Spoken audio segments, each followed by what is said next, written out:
వినబడుతుంది నా యేసుని స్వరమే బ్రతుకుని సమా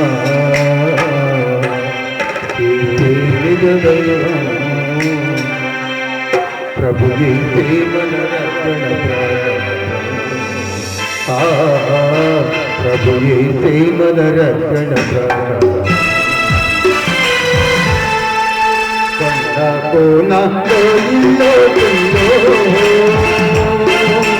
వినబడుతుంది నా యేసుని స్వరమే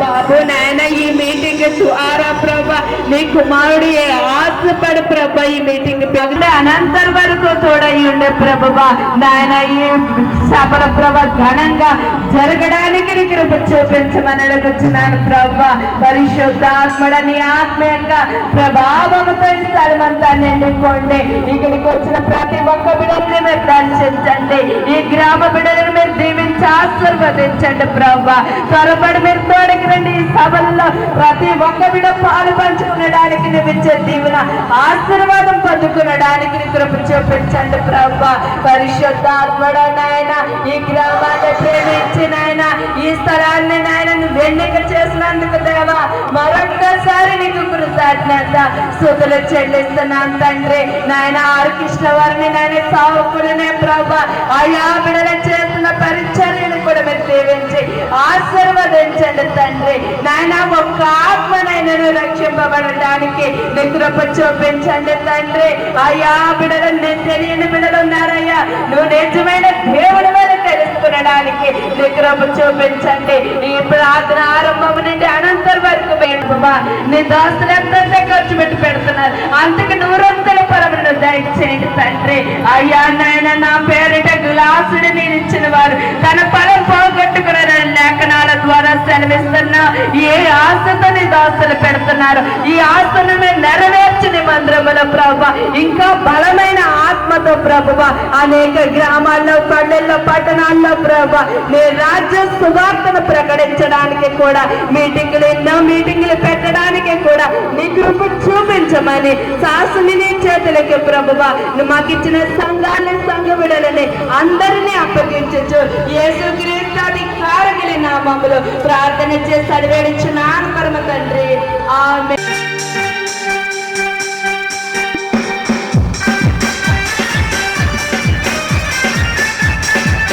చెప్పలు కొడదాం అందరూ చెప్పలు కొడదాం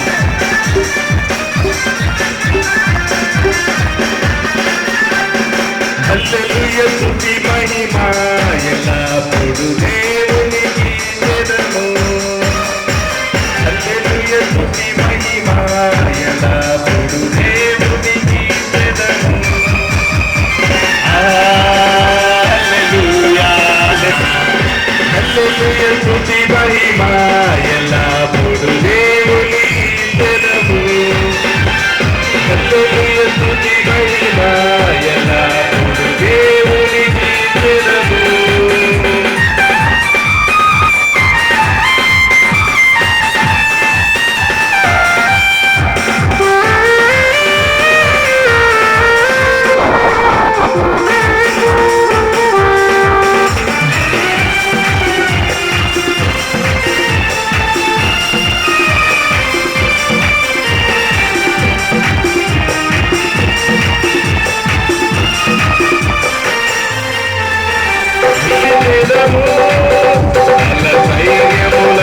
అధిపతి అయిన ఆ దేవుని స్తుతించెదము. అలసందులను దాటించిన ఆయనను స్తుతించెదము. అలసందులను దాటిన ఎల్లప్పుడూ దేవునికి స్తుతించెదము. హల్లెలూయా స్తుతి మహిమ. హల్లెలూయా హల్లెలూయా హల్లెలూయా స్తుతి మహిమ ఎల్లప్పుడూ దేవునికి స్తుతించెదము.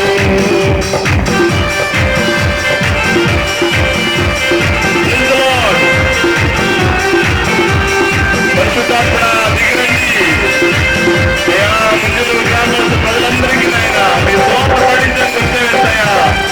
అయ్యా మీ రక్షణ సువార్తలు నాయన ప్రకటించండి. అనేక ఆత్మలు రక్షించండి. మీ స్తోత్రాలు. అయ్యా ఈ గ్రామ ప్రజలందరినీ రక్షించండి. చూపించండి అయ్యా. మీరెవరో తెలుసుకోవడానికి దయచేసయ్యా. మీరు నాయన కృప చూపించండి అయ్యా. దయచేసయ్యా ఆ జ్ఞానాన్ని నాయన వృద్ధి దయచేసి స్తోత్రాలు అయ్యా. స్తోత్రాలు యేసయ్య. ఎవరో ఆయన ఏం చేస్తారో అయ్యా, ఆయన పట్ల ఆయన ఏమి జరుగుతుందో అన్న కోరిక నాయన మీరు పుట్టించండి యేసయ్య. స్తోత్రాలు దయచేసయ్య. వందనాలు చెల్లించండి అయ్యా. మీ నామంలో నాయన ఎంత గొప్ప శక్తి ఉందో మీ నామంలో నాయన అయ్యా. అయ్యా అన్ని పరిస్థితులకు విడుదల అయ్యా, స్వస్థత ఉందయ్యా. మరి ఈ బిడ్డలు నాయన ఈ యొక్క కొండ ప్రాంతం ఈ రోడ్డు చూస్తుంటే ఈ పరిస్థితులన్నీ చూస్తుంటే, కానీ మీరు ఇక్కడ నివసిస్తున్నారంటే ఒక వ్యక్తి మిమ్మల్ని సంరక్షిస్తున్నాడు. ఆయన పేరు యేసయ్య. అదే చెప్పండి హల్లెలూయా. చెప్పండి హల్లెలూయా. ఎవరు సంరక్షిస్తున్నారండి? యేసయ్య. యేసయ్య అనండి అందరూ. యేసయ్య అనండి. యేసయ్య అనండి. యేసయ్య. ఆయనే మనల్ని పుట్టించాడు, మనల్ని పోషిస్తున్నాడు, మనల్ని సంరక్షిస్తున్నాడు. కొండల్లో ఉన్నా, గుట్టల్లో ఉన్నా, ఎక్కడ అడవిలో ఉన్నా ఆయన మనల్ని పోషిస్తున్నాడు. ప్రతి ఒక్కడిపైన ఆయన దృష్టి ఉంది. ఆయనే లోక రక్షకుడు. ఆయన పేరు యేసయ్య. యేసయ్య అని చెప్పండి అందరూ. యేసయ్య అని చెప్పండి. యేసయ్య చెప్పండి. యేసయ్య. యేసయ్య. యేసయ్య. 3 సార్లు చెప్పాలి. యేసయ్య. యేసయ్య. యేసయ్య. మరి ఆయన ఎవరంటే మనకి అనుదినం ఆహారం ఇస్తున్నాడు, కట్టుకోవడానికి వస్త్రాన్ని ఇస్తున్నాడు, మనకు మంచి ఆరోగ్యాన్ని ఇస్తున్నాడు, మనకు అనారోగ్య పరిస్థితి వస్తే ఆరోగ్యాన్ని ఇస్తున్నాడు. ప్రతి పరిస్థితి నుంచి ఆయన మనల్ని కాపాడుతాడు. యేసయ్య ఈ శరీరానికి సిద్ధంగా ఉన్నాడు. దయచేసి 10 నిమిషాలు మనసులో యేసయ్య మీ నోటితో యేసయ్య నా ప్రతి పరిస్థితి మీద అయ్యా చూడండి అయ్యా. అయ్యా మిమ్మల్ని ఆయన తెలుసుకోవడానికి ఇచ్చిన భాగ్యాన్ని బట్టి స్తోత్రాలు చెల్లిస్తున్నాం అయ్యా. వచ్చిన బిడ్డలందరినీ దీవించండి, ఆశీర్వదించండి. ఈ బిడ్డల్లో కుటుంబాల్లో ప్రతి ఆర్థిక ఇబ్బంది తొలగించండి అయ్యా. నెమ్మది దయచేసి స్తోత్రాలు. మీ మాట చెప్పడానికి అయ్యా, మీరు మాట్లాడించిన విధానం బట్టి స్తోత్రాలు. ఈ బిడ్డలకి ఏం చెప్పాలో నేను తెలియని పరిస్థితుల్లో వచ్చాను స్తోత్రాలు. మీ ఉచితమైన చేతులు అయ్యా మీ యొక్క హస్తాలకు అప్పగించుకున్నాం. వాళ్ళని ఆశీర్వదించండి అయ్యా, దీవించండి అయ్యా. ఈ యొక్క పని చేయడంలో నిండైన మేలులు పొందుకోవడానికి కృప చూపిన సహాయం చేయండి. మీ రక్షణ భాగ్యాన్ని అందరికీ ఇచ్చిన దాన్ని బట్టి స్తోత్రాలు చెల్లించుకుంటూ మీ సన్నిధిలో ప్రకాశింపజేయండి. కృపగల జాగ్రత్త స్థానాన్ని అప్పగించుకుంటూ మరలా తిరిగి ప్రయాణంలో మా తోడుగా ఉండి సహాయం చేయండి. ప్రతి ఆటంకానికి సహాయం చేయండి. ఇప్పటివరకు ఈ మాటలు చెప్పడానికి మీరు ఇచ్చిన భాగ్యాన్ని బట్టి స్తోత్రాలు చెల్లించుకుంటాం. కృపగల జాలగల స్థలాలకు అప్పగించుకుంటాం. నజరేయుడైన యేసుని బట్టి వేడుకుంటున్నాం తండ్రి. ఆమేన్.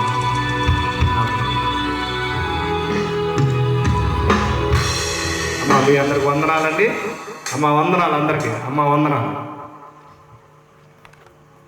మన మధ్య యార్నబాబు గారు సమదీరక వాక్యాన్ని అందించి మనతో ఆత్మీయంగా ఆమేన్. ఎందుకనంటే ఈ దినం రక్షణ సువార్త అనేటువంటి ఒక రహస్యాన్ని మనం తెలుసుకోవాలి.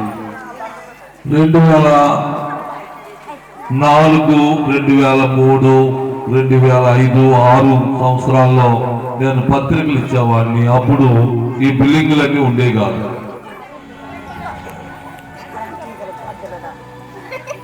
ఈ బిల్డింగులన్నీ ఉండే కదనమాట. కాలనీల కింద పాటలు ఎక్కువగా ఉండేవి. ఆ కాలంలో నేను ఇక్కడ కొన్ని పత్రికలు ఇచ్చి వెళ్తూ ఉండేవాడిని. అయితే ఈ పత్రికలు ఇవ్వడానికి కారణం ఎందుకనంటే మా ఒక కుటుంబ చరిత్ర మీకు కొన్ని మాటలు సాక్షి రూపంలో తెలియపరుస్తా. పూర్వం మా తాతగారి గ్రామం తణుకు దగ్గర సావరము అనేటువంటి గ్రామం. మా తాతగారు ఒక తండ్రి ఒక వ్యవసాయంలో పనిచేస్తుంటే కొన్ని విగ్రహం ఆయనకి దొరుకుతుంటే వాటిని ఒక కావిడిలో వేసుకుని మోసుకుని వచ్చి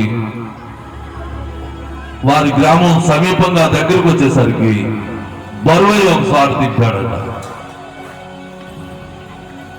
ఒక చోట తిప్పితే అక్కడి నుంచి మళ్ళా లేపాలని అతను ప్రయత్నం చేశాడు, లేవలేదట.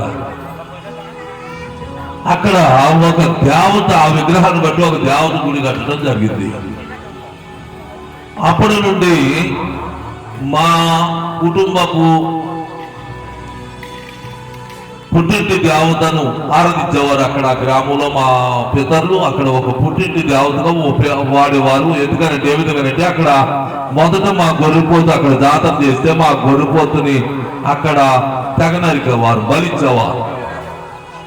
తర్వాత అక్కడ ఉన్న గ్రామస్తులుగా ఆ పొట్టేలని అక్కడ బలివ్వాలన్నమాట. ఆ విధంగా ఆ గ్రామంలో ఆ విధంగా ఉండేది. తర్వాత కొంతకాలానికి మా తాతగారు ఇల్లారకు వచ్చాడు ఎల్లమెల్లి. అక్కడ మా తాతగారికి ఇద్దరు అమ్మాయిలు పుట్టారు. అందులో పెద్ద అబ్బాయి మా తండ్రి గారు. 1998లో మా తండ్రి గారు ఒక రోజున వ్యవసాయపు చేలో పశువులన్నింటినీ సదురుకుని, ఆ రోజు వర్షం ఎక్కువగా కురిసింది, మీకు వల్ల వాగులు వెళ్తే మాకు కూడా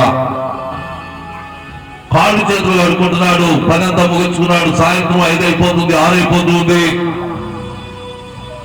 వంగులు కాళ్ళు చేతులు కడుకుంటుంటే మా తండ్రి గారు ఒక మేనల్లుడు కత్తితో పడ్డుమానులకు వచ్చేటువంటి కత్తితో వెనక భాగం నుంచి 3 సార్లు నరిగా. మా నాన్నగారి ఈకు భాగం అంటే ఈ పీక్ మీద అతను నరుగుతున్నాడు. మా తండ్రి గారు ఏమన్నాడంటే ప్రభువాన్ని నీళ్లు ఇట్లా తోడుకుని కాలు మీద పోసుకుంటున్నాడు. బాగా వంగులేసినప్పుడు అతను నరుగుతున్నాడు. ఆ కత్తి అది ఎక్కడ పడుతుందంటే మెళ్ళ మీద పడుతూ మానేసి సుమారు 2 అంగుళాలు పై భాగాన్ని అంటే ఈ మెళ్ళ నుండి ఈ నడు భాగానికి 3 యాతలు తెగిపోయాయి. మా నాన్నగారికి అసలు సేమ కుట్టినంత దెబ్బ కూడా నొప్పి తగలేదన్నమాట. ప్రభు అని కాళ్ళు కడుకుంటున్నా. అటువంటి సమయంలో మా నాన్నగారిని నరికిన వాడు ఏం చేశాడనంటే ఆయన సొంత మేనరుడి ఒక అక్క కొడుకు అన్నమాట. అతను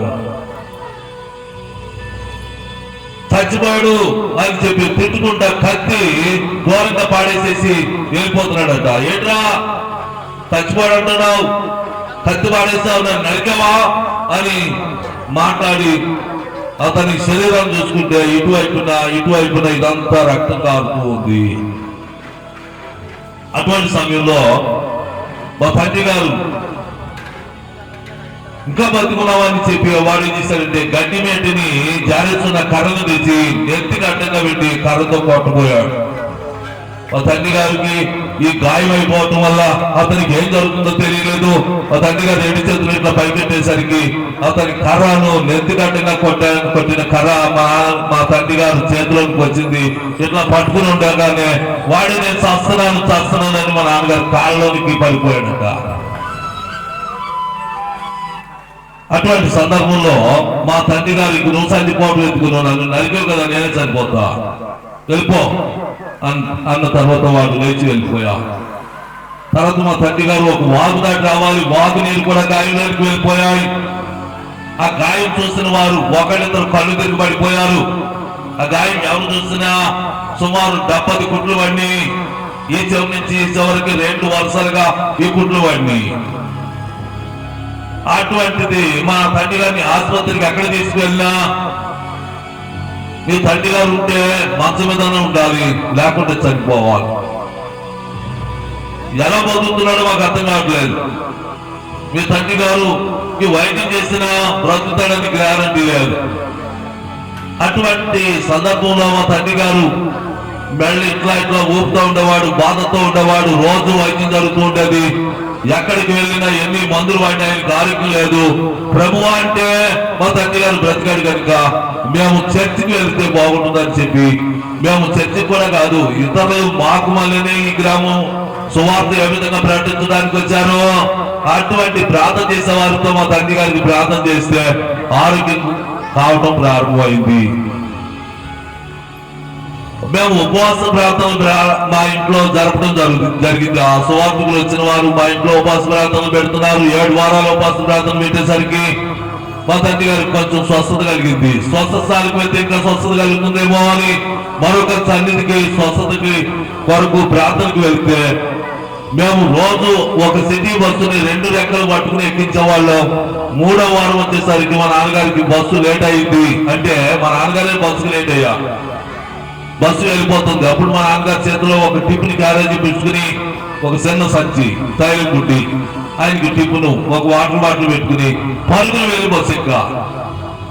అప్పుడు నేను వెనకాల నుండి చూశాను. మా తండ్రి గారిని ముందు వారంలో 2 చేతులు పట్టుకుని బస్సు ఎక్కించారు, 2వ వారంలో ఎక్కించా, 3వ వారంలో పరిగెట్టుకుని వెళ్తున్నా. నా తండ్రి గారి చేతుల్లో ఒక మార్పు నేను చూశాను అనేటువంటి ఒక మంచి నమ్మకం నాకు కలిగింది. ఆ విధంగానే దేవుని వలన మా కుటుంబం డాక్టర్ గారి దగ్గరికి వెళ్ళాం. కోర్టులోనికి మా తండ్రి గారు కోర్టులో సాక్ష్యం చెప్పాడు. నేను ప్రభు అని చెప్పి నేను కాళ్ళు చేతులు అనుకుంటే నాకంత దెబ్బ కూడా తెలియదు. వాడు వెనక వచ్చి నరికాడు, ఎందుకు నరికాడు అని నేను అతను విడిచిపెట్టిస్తా. డాక్టర్ గారు అడిగారు, డాక్టర్ గారు కూడా అన్నాడు, నీకు ఇంకా ఎక్కడ ఉందా బాబు ఈ ప్రేమ? వెనకలో వచ్చిన నరికిన వాడిని కొట్టి చంపక ఎందుకు విడిచిపెట్టావన్నా. కానీ నేను ప్రభువాన్ని కాలు చేతులు కడుక్కుంటే దేవుడు నన్ను బాగు చేస్తా. అందుచేత నాకు ఆరోగ్యం కలిగింది. ఈ దినాన నేను సజీవంగా ఉన్నాను. నేను చనిపోతాను అనుకున్నాను, ఇంకా మళ్ళా వాడిని చంపాలని ఆశ నాకు కలలేదు. ఆ విధంగా మా తండ్రి గారి జీవితంలో ఎప్పుడైతే మా కుటుంబంలో మార్పు వచ్చారో నేను కూడా అంగీకరించలేదు. నేను విగ్రహారాధన, శివారాధన చేసేవాడిని, ఇంకా ఇతర దేవుళ్లకు మొక్కేవాడిని. యేసుక్రీస్తు అంటే నాకు తెలిసేది కాదు. యేసుక్రీస్తు అంటే నాకు ద్వేషం ఉండేది. నేను తిట్టేవాడిని, ఇతరులకు పేర్లు పెట్టేవాడిని. అటువంటి మా విశ్వాస కుటుంబంలో ప్రభువు నిలిచా. దేవుని ఆత్మచేత మా తల్లిగారు నింపబడ్డా. తర్వాత మమ్మల్ని దేవుడు మీ ఇంటి నేను ఉంటాను, మీరు నాకు సేవ చేయాలని దేవుడు మాట్లాడా. మేము ఈ ఒక పరిచర్య మా కుటుంబ వ్యాపకంగా ప్రారంభమైన పరిచర్య సుమారు 6 గ్రామాల్లో మాకు సన్నిధులు, మందిరాలు ఉన్నాయి మా కుటుంబ పరంగా. ఆ విధంగానే మా తల్లిగారు, మేము, మా ఒక సహోదరుడు, మా ఒక సహోదరి, అట్లాగే మా ఒక పిల్లలతో సహా మేము ఈ సేవ చేస్తున్నాం. అందుచేత మేము ఏదో ఒక మంచి పని చేయాలనేటువంటి ఉద్దేశంతో ఈ గ్రామం వచ్చి ఈ ఒక మీటింగ్ పెట్టాలనేటువంటి దేవుని ప్రేరేపణ చేత ఈ రోజు ఈ గ్రామం రావడం జరిగింది. నేను కొన్ని దినాల క్రితంగా ముందుగానే వచ్చి కొన్ని గ్రామాల్లో ఈ విధంగా మేము మీటింగ్ పెడదామని మేము ఆశపడుతున్నాం. లక్షవారం దినం ఈ ప్రాంతపు ప్రజలు కొంచెం ఖాళీగా ఉంటారని తెలిసిందిరా. గత నెలలో అయితే ఉప్పరెల్ అనేటువంటి గ్రామంలో మీటింగ్ పెట్టాం. మరి ఈ రోజు 2 గ్రామాల్లో మీటింగ్ పెడదామని వచ్చాం మేము. ఒకటి కన్నారపాడు, రెండోది ముందులూరు. ముందులూరులో పెట్టి 2వ మీటింగ్ కన్నారపాడు పెట్టాలని వచ్చాం. అయినను సరే కొన్ని సమస్యలు మా జీవితంలో ఎదురయ్యాయి. దేని గురించి ఎదురయ్యాయంటే మేము ఈ సువార్త పని చేస్తున్నాం కనుక అపవాది అనేటువంటి ఒక ఘటసర్పం ఉన్నాడు. వాడు మమ్మల్ని వెలిపించాడు కొంత సమయం. అంటే మేము ఏ పని చేసినా మా పనుల్లో కొన్ని ఆటంకాలు వారి వల్ల కలుగుతాయి. మాకెవడో శత్రువులు కాదు, అందరూ నాకు మిత్రులే. అందుచేత మీకు ఈ దినాన యేసుక్రీస్తును గురించిన రక్షణ సువార్త కొంత సమయం మీతో మాట్లాడాలని దేవుని యొక్క ఉద్దేశం. మీ గురించి ఈ గ్రామం రావడానికి ఈ దినం యొక్క ప్రేరేపణ చేత ఇక్కడికి మేము పంపబడ్డాం. కొంత సమయం దేవుని వాక్యం మీకు అందించాలని ఆశపడుతున్నా. దేవుని కొద్ది మాటలు మదిలో దేవుడు దీవించును కాక. ఈ ఆత్మ లేకపోతే మనం ఎక్కడ వెళ్ళి సరే చనిపోయేటువంటి స్థితి. అందుచేత డాక్టర్ గారు అంటారు, ఒక నరాన్ని పట్టుకుని ఆయన ఏమంటాడంటే చనిపోతే అయ్యుడి శ్వాస పోయింది, ఇంకా బ్రతకడం సారీ. ఆత్మను రక్షించుకోవడానికి మనం ప్రయత్నం చేయాలి. ఆత్మను రక్షించుకోవడానికి ఎవరు వచ్చారు అని అంటే యేసుక్రీస్తు అనేటువంటి ఒక నరుడి భూమి మీద జన్మించాడు. ఈ దేవుడు మరణించాడు, ఈ దేవుడు పుట్టాడు. కానీ యేసుక్రీస్తును గురించిన వార్త మనం ఏమిటి తెలియపరుస్తున్నాను. ఆయన జన్మించడం కూడా మనకు ఒక ఉపకారం జరిగింది, ఆయన మరణించడం కూడా ఒక ఉపకారం జరిగింది, ఆయన పునరుద్ధారణ అవడం కూడా మనకు ఒక ఉపకారం జరిగింది అనమాట. అందుచేత యేసుక్రీస్తును కూర్చుని ఒక రహస్యాన్ని మీకు తేటపరచాలనేటువంటి ఉద్దేశం చేత కానీ దేవుడు ఇక్కడ మనం ఈ యొక్క చరిత్రను తెలుసుకోవడానికి ప్రయత్నిస్తే క్రీస్తు పూర్వం 4000 సంవత్సరాలకు ముందుగా జలప్రలయం అనేటువంటి ఒక భయంకరమైన జలప్రలయం భూమి మీద ప్రవహించింది. జలప్రలయానికి ముందు కొన్ని వేల సంవత్సరాల చరిత్ర భూమి మీద జరిగింది. అంటే ఇప్పటికి 6000 సంవత్సరాలకు ముందు కొన్ని వేల సంవత్సరాల యొక్క చరిత్ర భూమి మీద జరిగింది. దేవుడు ఆది మానవుని నిర్మాణం చేశాడు. ఒక మానవుని దేవుడు నిర్మాణం చేశాడు. ఆ మానవుని మన్నుతో తీశాడు. ఆ మానవులో నుండి అతనికి దేవుడు తన దేవుని పోలికలు ఉన్నాయి. మళ్ళీ ఎవరున్నారు అని అంటే దేవుని పోలికలు ఉన్నాయి. దేవుని పోలిక మనం ఉన్నాం. దేవుని పోలికలో దేవుడు మనల్ని నిర్మాణం చేశాడు. ఒక పురుషుల నుండి ఒక స్త్రీని అనేటువంటి అవ్వను దేవుడు తీసి వాళ్ళిద్దరిని జతపరిచాడు. వాళ్ళిద్దరి నుండి మనం అంతా పుట్టాం. ఒక పిల్లలం ఆదాము అవ్వ నుండి వచ్చిన వారం. కానీ బైబిల్ మరొక ప్రణాళిక సంసిద్ధం చేస్తుంది. భూమంతా కూడా దేవుడు నిండించమని దేవుడు వాగ్దానం ఇచ్చాడు. ఆదాము అవ్వకు ఆ వాగ్దానం ఇచ్చాడు. నోవహుకి ఆ వాగ్దానం ఇచ్చాడు. మీరు సంతానం కలిగి నిందించాలి. లేక ఒక పిల్లతో నేను ఆపరేట్ చేసుకుంటే మీ పిల్లకి ఆ కట్నం ఖర్చులు కూడా మేము ఇస్తా ఉంటున్నా. అవును కదా? ఎందుకంటే భూమి మీద సంతాన ఉత్పత్తి ఎక్కువ అవుతుంది. ఎందుకంటే మనం పోషించలేకపోతే అందరికీ నష్టం కలుగుతుందని గవర్నమెంట్ వారు కూడా ఒక అడ్డు కట్టేసి ఆపరేషన్లు మనకి ఏర్పాటు చేశారు. పూర్వం ఆపరేషన్లు ఉండే కాదు.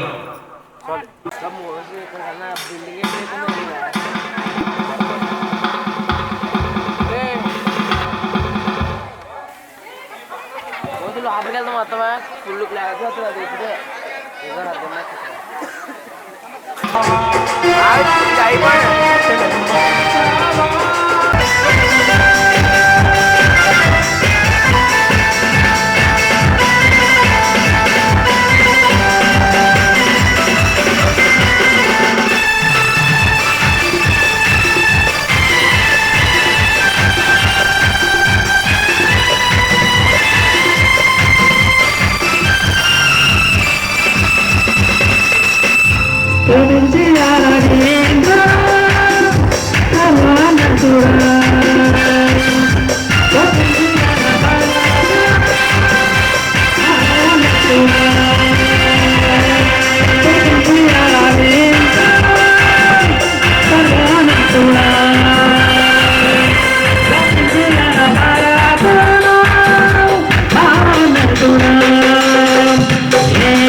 Yeah.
తప్పించి ఆరాధించను సర్వోన్నతుడా తప్పించి గణపరతను ఆనతుడా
హల్లెలూయా హల్లెలూయా.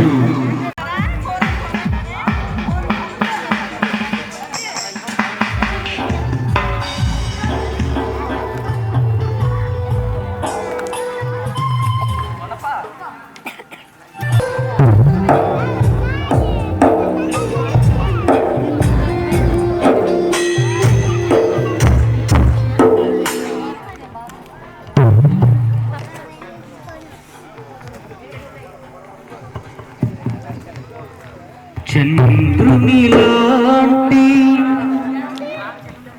అందము కలది అంతటి స్వచ్ఛమైన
మీకు అవసరమన్నీ తీసుకెళ్ళిపోండి. అవన్నీ ఉపయోగపడే, ఏమి తీసే కాదు, ప్రతిదీ ఉపయోగపడతాయి. మీరు పొలాలు వెళ్ళినప్పుడు వేసుకోవడం